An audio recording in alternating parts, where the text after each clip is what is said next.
नमस्कार, अरुणाचल समाचार में आपका स्वागत है। मैं हूं सुलोकना सूत्रधर। आइए बुलेटिन में सबसे पहले देखते हैं मुख्य समाचार। प्रधानमंत्री नरेंद्र मोदी ने हैदराबाद में आयोजित कृषि मंत्रियों की बैठक में भागीदारी करने वाले G20 के प्रतिनिधियों को किया संबोधित। कहा, खाद्य और पोषण सुरक्षा सुनिश्चित करने के लिए डिजिटल और इनोवेटिव टेक्नोलॉजी के साथ किसानों को सशक्त बनाने का प्रयास कर रहा भारत।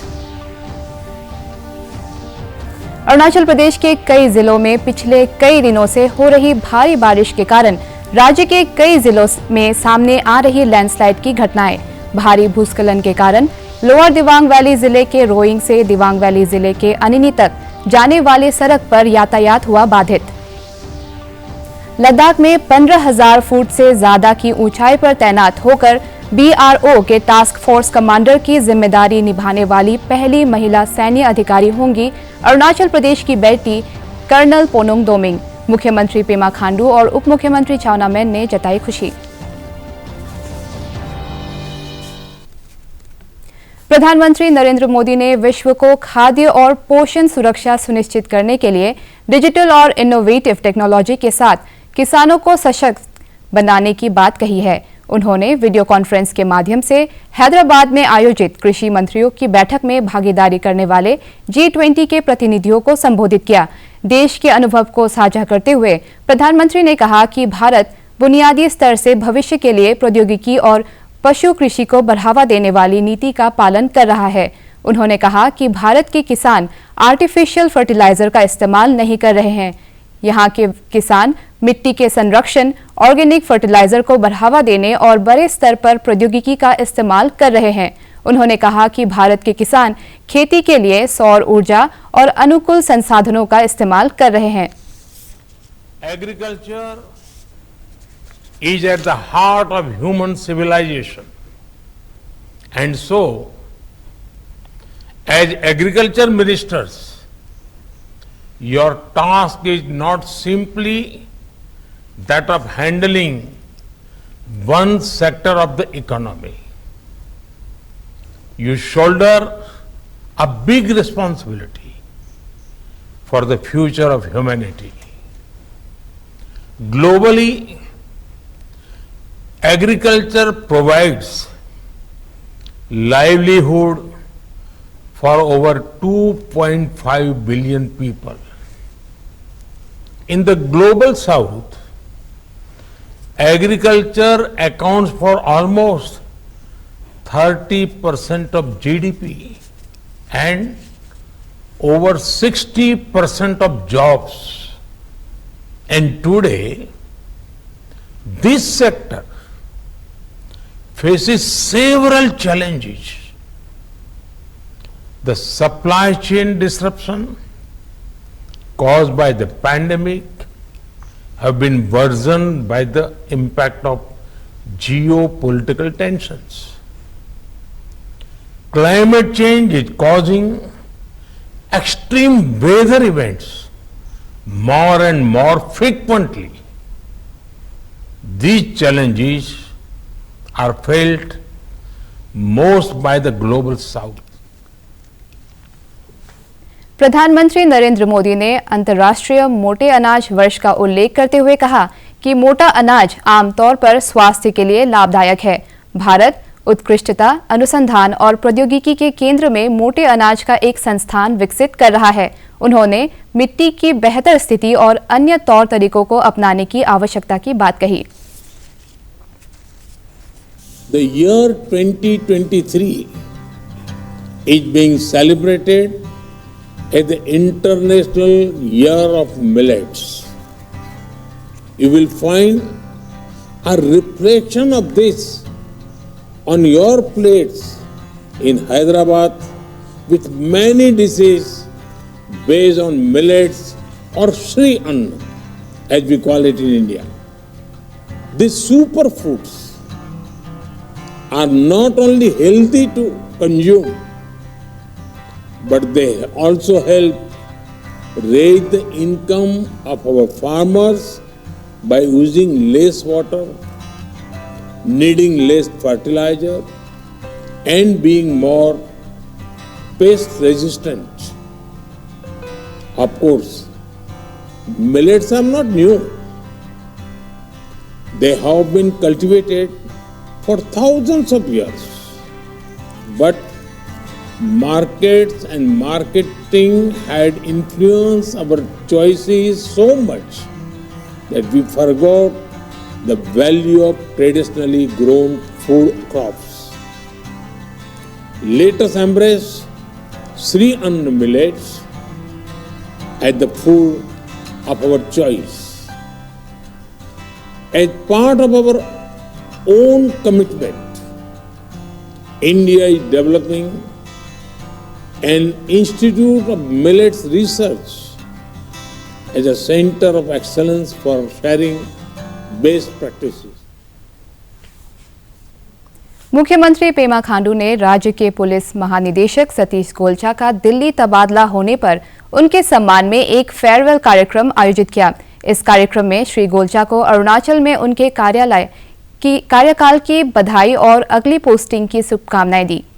इस कार्यक्रम में आईपीएस अधिकारी प्रमोद कुमार मिश्रा, राकेश कुमार, सत्यवीर कटारा, दिनेश कुमार गुप्ता, संजय भाटिया, जिमी चिराम और भरत रेड्डी बोमा रेड्डी को भी राज्य से बाहर उनके तबादले पर विदाई सम्मान दिया गया। मुख्यमंत्री पेमा खांडू, गृह मंत्री बामांग फेलिक्स और गृह विभाग के सलाहकार न्यामर कारबाक एवं मुख्य सचिव धर्मेंद्र सभी अधिकारियों को भविष्य की शुभकामनाएं दी। अरुणाचल प्रदेश के कई जिलों में पिछले कई दिनों से भारी बारिश हो रही है।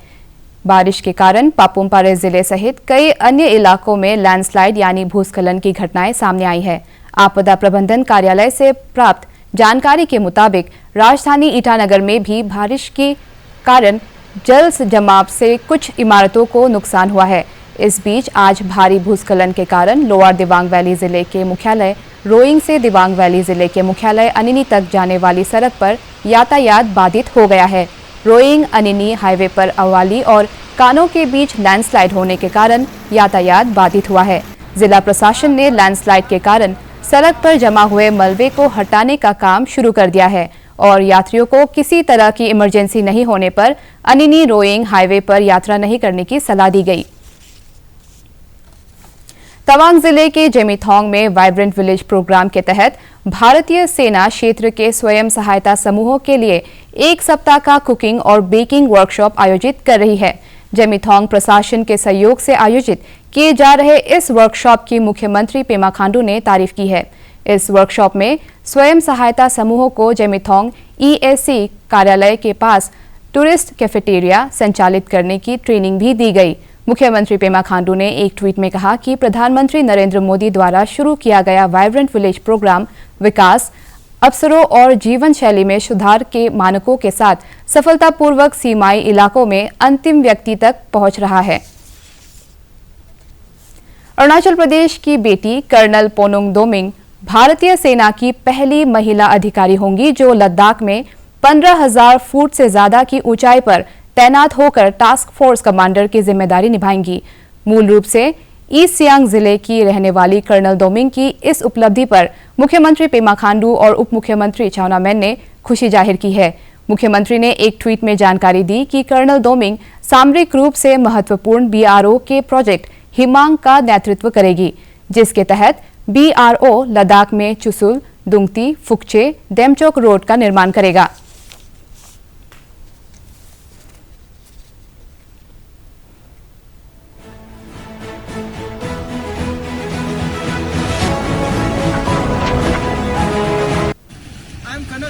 Commander Task Force. I am presently deployed in a place where temperature plummeted up to -20 degrees. I am also looking after the highest motorable road in the world, Uminga, at 19,024 feet. चक्रवात विपर्जॉय लगातार कमजोर होकर उत्तर पूर्व की ओर बढ़ रहा है। इससे अगले 24 और 48 घंटों में गुजरात और राजस्थान के मौसम पर असर पड़ेगा। इसके कारण उत्तरी गुजरात और दक्षिणी राजस्थान के कई इलाकों में बहुत भारी बारिश होने की संभावना है। भारतीय मौसम विभाग के अनुसार अगले 3 घंटे में कच्छ, देवभूमि, द्वारका, जामनगर और मोरबो जिलों में 41 से 61 किलोमीटर प्रति घंटा के गति से हवा चलेगी। इसके साथ तूफान और भारी बारिश होने की संभावना है। इधर एनडीआरएफ के महानिदेशक अतुल करवाल ने कहा है कि एनडीआरएफ किसी भी स्थिति से निपटने के लिए तैयार है। The severe cyclonic storm Biparjoy, which had hit, has lost some power and now converted into a severe cyclone, and by afternoon would be a cyclone only, and by evening would be a deep depression. It's headed inlands towards South Rajasthan at about 12 kilometers an hour. We lost 2 lives before the landfall, which is tragic. The preparations made in great detail by Government of Gujarat, we were a part of that planning, resulted in the success that after the landfall, not a single human life was lost, though about 23 people have got injuries. Number of houses which have suffered damage are about 500, most of them kacha and hutments. About 800 plus trees are uprooted. About 1,000 villages are without electricity, which is being restored, and 40% of those villages are in Kutch, which was the most impacted. Now the focus would be on restoring things back to normalcy as far as possible, as quickly as possible, and also to ensure that in the ensuing rainfall, which is forecasted across some areas, heavy rainfall also, we are prepared to rescue people if they get caught up in inundation and flooding. So that is the plan of action as of now. Aside from Gujarat, we also have a team in South Rajasthan in anticipation of heavy rainfall there, and we have teams in Karnataka and Mumbai and Diu as well. Itanagar राजधानी क्षेत्र के जिला उपायुक्त तालोपोतम ने आज जुलांग पंचायत के प्रतिनिधियों, ESE, PWD, PHE और पावर डिपार्टमेंट के अधिकारियों के साथ जुलांग रोड का निरीक्षण किया। श्री पोतम ने बताया कि जुलांग रोड के निर्माण में हुई प्रगति और निर्माण कार्य में आ रही दिक्कतों को सुलझाने के लिए पंचायत प्रतिनिधियों और अधिकारियों के साथ जुलांग रोड का निरीक्षण किया गया।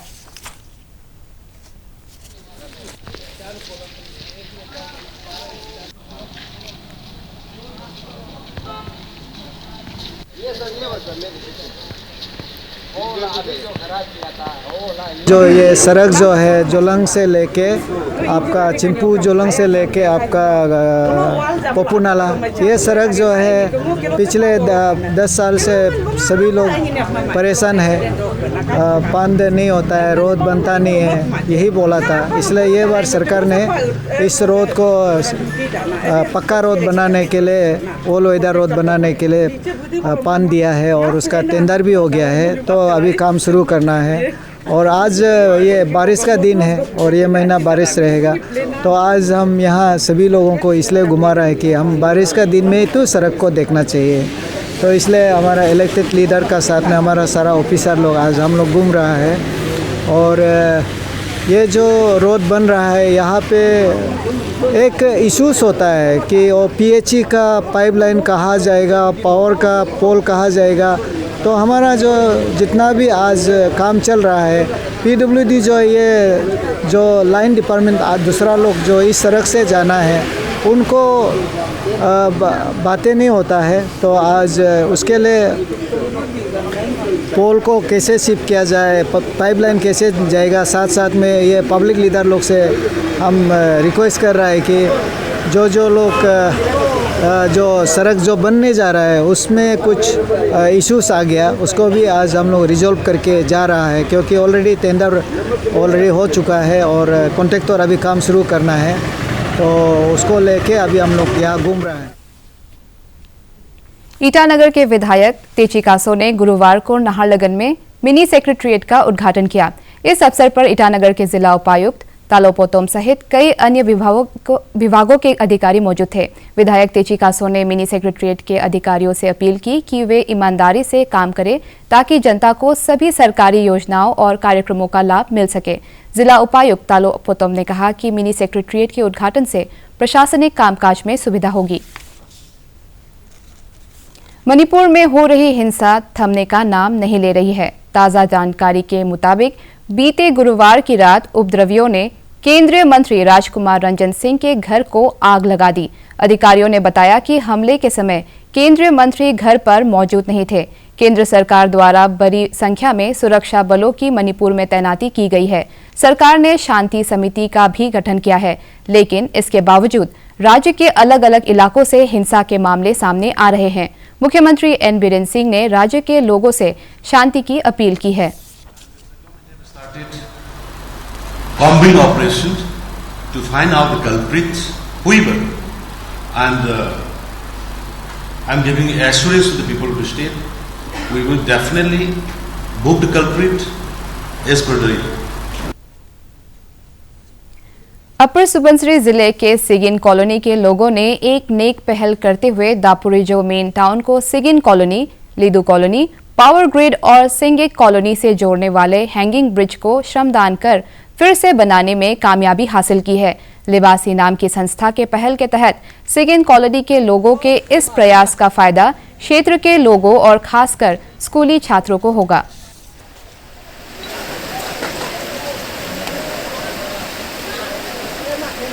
बहुत पहले से लास्ट ईयर से इतना तकलीफ हो रहा है। ये इंगिंग ब्रिज जो है लीदू कॉलोनी पड़ता है अपर सुबनसिरी डिस्ट्रिक्ट का, तो यहाँ में अभी ऐसे समस्या हो गया कि बच्चा लोग जो है स्कूल जाने वाला इतना तकलीफ हो रहा है कि कोई इसको ख्याल नहीं कर रहा। तो हम लोग सोचा है चलो ठीक है उन्होंने एक हम लोग का लेबासी ग्रुप जो है मिलजुल के उन्होंने एक दिन सोशल सर्विस करना है बोलकर प्लानिंग हुआ। तो प्लानिंग करते करते हम लोग ऐसे बैठा है तो हमारा 24 एक्स MLA दत्तोयकर जी भी हमारा टीम में है। मिशन 24 दत्तोयकर जो है कि स्पॉन्सर किया आज होगा ठीक है बोल के हम लोग यहाँ में सोशल सर्विस करने आया। ये एंगिंग ब्रिज को टिक तक कर देगा बोल के स्कूल जाने की समस्या को हम लोग पूरी ठीक करना है। तवांग के जिला उपायुक्त कार्यालय में आज तवांग विधानसभा क्षेत्र के सभी बूथ लेवल अधिकारियों को BLO ऐप और एरोनेट 2.0 का प्रशिक्षण दिया गया। इस कार्यक्रम में बड़ी संख्या में बूथ लेवल अधिकारियों ने हिस्सा लिया।